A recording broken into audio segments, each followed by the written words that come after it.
नमस्कार, बालाघाट न्यूज़ में आप सभी दर्शकों का बहुत बहुत स्वागत है। मैं हूं यमलेश बंजारी। कोविड-19 एक ऐसा नाम जिसकी दहशत इस समय पूरे देश और दुनिया में छाई हुई है।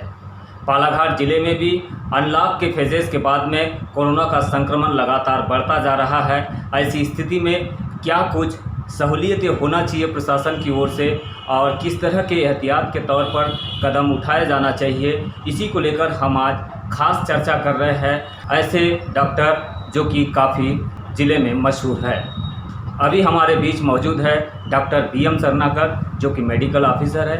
इनके साथ में हम चर्चा करेंगे और जानेंगे कि किस तरह की व्यवस्थाएं इस समय दिखाई दे रही है और क्या कुछ ज़रूरी कदम उठाया जाना चाहिए। पहला सवाल मेरा, किस तरह की व्यवस्थाएं इस समय होना चाहिए जिस तरह से कोरोना का संक्रमण बालाघाट ज़िले में निरंतर बढ़ता हुआ जा रहा है? धन्यवाद।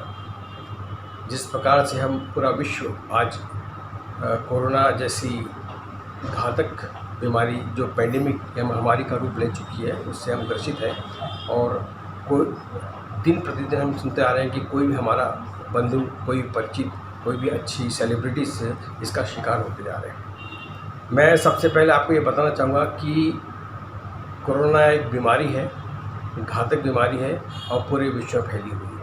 कई लोग इस प्रकार की भ्रांति भी फैला रहे हैं या भ्रांति में है कि इससे कुछ नहीं होता, लेकिन वो सतर्क है।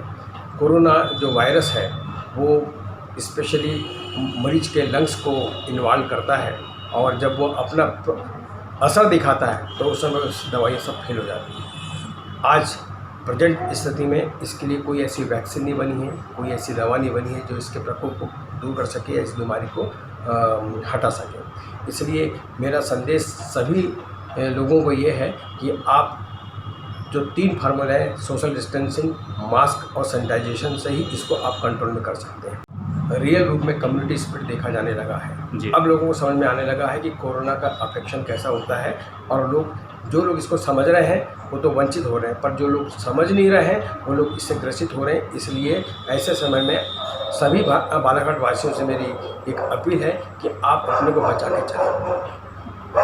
इसका एक पीक समय आएगा नवंबर-दिसंबर में, उस समय तक आपको बच के रहना है, फिर धीरे धीरे इसका इफेक्ट कम होते जाएगा। इसलिए मैं आप सभी ये लोग कह रहा हूँ कि prevention is better than cure. अगर आप इससे बच के रहेंगे तो वही आपका इलाज है। जहाँ तक इसके ट्रीटमेंट सुविधा का सवाल है, बालाघाट ज़िले में प्रशासन अपनी ओर से सभी प्रकार की कोशिशें कर रहा है, लेकिन जिस प्रकार दूसरे शहर जैसे बड़े शहरों में हम जाते हैं वहाँ पे एक ICU कोविड हॉस्पिटल की व्यवस्था होना चाहिए। प्राइवेट में इसकी व्यवस्था नहीं है। उसका कारण क्या है कि प्राइवेट में इतने मापदंड नहीं है जो इसके कोविड अस्पताल को चला सके। दूसरी चीज़ है कि बालाघाट ज़िले का जहाँ तक सवाल है, कोरोना या कोविड टेस्ट प्रॉपर तरीके से नहीं हो रहा है। उसके लिए जो लैब है वो केवल अथोराइज डिस्ट्रिक्ट हॉस्पिटल की है और वहाँ पे मरीज इतने ज़्यादा हैं कि सबका करना असंभव ही प्रतीत होता है।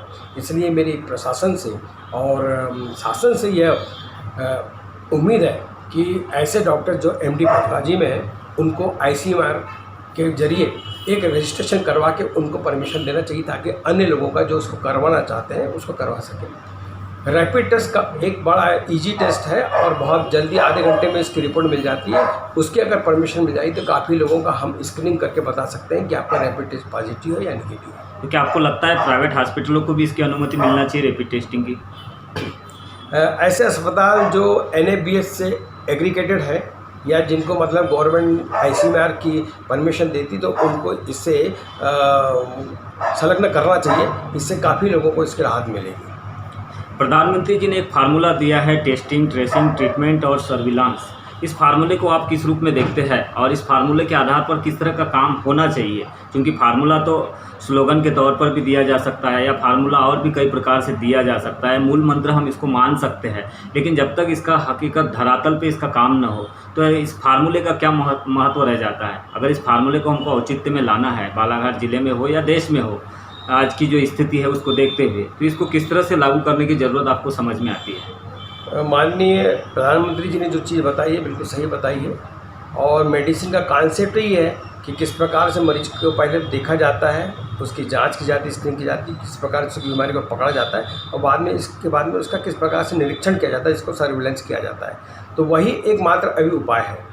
उनकी टेस्टिंग करिए, आइसोलेट कीजिए, उनको अलग रखिए और उनको फिर उसका परीक्षण करके उनको ट्रीटमेंट दीजिए। तो सर्विलेंस जो उन्होंने शब्द लिया है या उन्होंने कहा है वो मेडिसिन से रिलेटेड है, जो WHO से अप्रूव्ड है। इसलिए क्योंकि अभी आज की स्थिति में ये जो बीमारी है वो एक प्रिवेंशन के रूप में ही है, इसका कोई क्लियर कट अभी ट्रीटमेंट चालू नहीं हुआ है। और जो दवाइयाँ ट्रायल के रूप में आ रही हैं वो भी कितना काम करती है वो भी संदेह के दायरे में। इसलिए स्क्रीनिंग, टेस्टिंग और सर्विलेंस ये फार्मूला जो है, इसी के तहत हम बीमारी को कंट्रोल में कर सकते हैं। एक महत्वपूर्ण सवाल आपसे मैं जानना चाहूँगा, कम्युनिटी ट्रांसमिशन का दौर तो लगभग शुरू हो चुका है और तेज़ी से हो रहा है, लेकिन इसको रोकने के लिए क्या कुछ उपाय आप बता सकते हैं?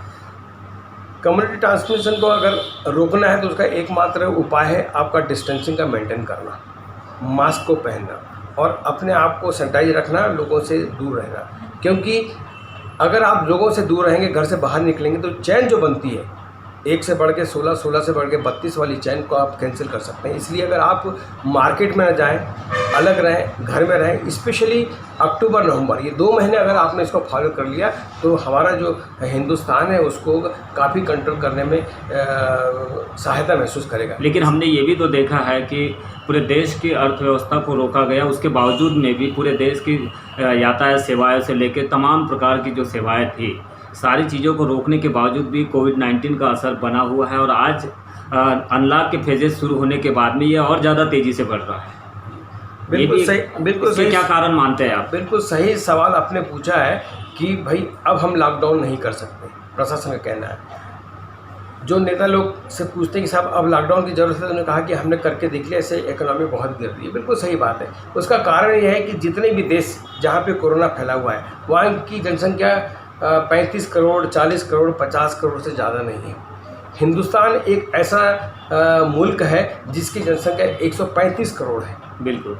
इसलिए यहाँ पूरा जो सिस्टम है वो अर्थव्यवस्था पे आधारित है। अब चूँकि हमारे यहाँ अगर केस निकलेंगे तो रोज़ 1 लाख केस निकलेंगे और वहाँ पे जो 1 लाख केस निकलते थे वो 1 महीने में निकलते थे, क्योंकि वो जनसंख्या पे डिपेंड करता है। क्योंकि जनसंख्या ज़्यादा है इसलिए दोष किसी को दिया नहीं जा सकता, इसलिए जो GDP हो गिरी है और उसके लिए हमको बियर तो करना पड़ेगा, क्योंकि जीवन के मोल की कोई कीमत नहीं होती। या तो हम इकोनॉमी को बढ़ाएं, देखें, या जीवन के मोल को बढ़ाएं। तो हमारे सामने प्रश्न उठता है कि हम किसको अभी प्राथमिकता दें। मेरे विचार से प्राथमिकता अभी जीवन को बचाने में देना चाहिए, क्योंकि जीवन बचा रहेगा तो हम इकोनॉमी को बाद में भी बढ़ा सकते हैं। इसलिए अभी फिलहाल कुछ समय तक इकोनॉमी की ओर ध्यान न देके अगर हम अपने जीवन को बचाएं वो ज़्यादा सार्थक रहेगा।